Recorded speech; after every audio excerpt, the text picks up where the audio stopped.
இப்போ இந்த ப்ளவுஸில் வந்து பேக் நெக் இன்விசிபிள் எப்படி பண்ணுறதுங்கிறது தான் இந்த வீடியோ.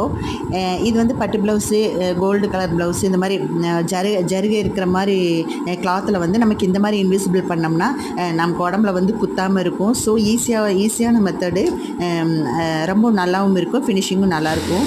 ஸோ வாங்க பார்க்கலாம். இப்போ வந்து கீழே வந்து லைனிங் கிளாத் வச்சு நல்ல கிளாத் மேலே வச்சு ஒரு தையல் போட்டுக்கலாம் கீழே இடுப்புக்கிட்ட. நெக்ஸ்ட்டு பார்த்திங்கன்னா இந்த நெக் வந்து இப்போ பா நெக் நான் கட் பண்ணியிருக்கேன். ஸோ இந்த பா நெக்கும் அதே மாதிரியே சாதாரணமாக வச்சு நம்ம அப்படியே தைச்சிக்கலாம்.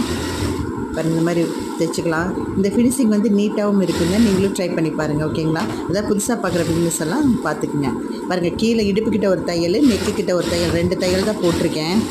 பாருங்கள், அவ்வளோதான். போட்டுட்டு இந்த நெக்கு, இந்த நல்ல துணி இருக்கு இல்லைங்களா, அந்த பீஸை வந்து நம்ம அப்படியே கட் பண்ணி எடுத்துக்கலாம்.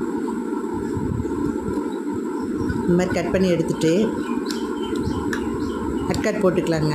அட்காட் போட்டோம்னா தான் நமக்கு அந்த ஷார்ப்பு நுனியெல்லாம் வந்து நமக்கு திருப்பி கிடைக்கும்.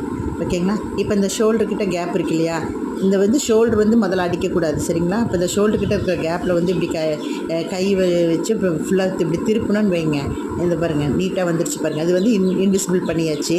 இன்விசிபிள் பண்ணும்போது உங்களுக்கு இடுப்புக்கிட்டையும் வந்து நமக்கு சுருக்காக தெரியாது. அதாவது சுருக்குன்னு குத்தாதுங்க, அந்த ஜருகு வந்து குத்தாது.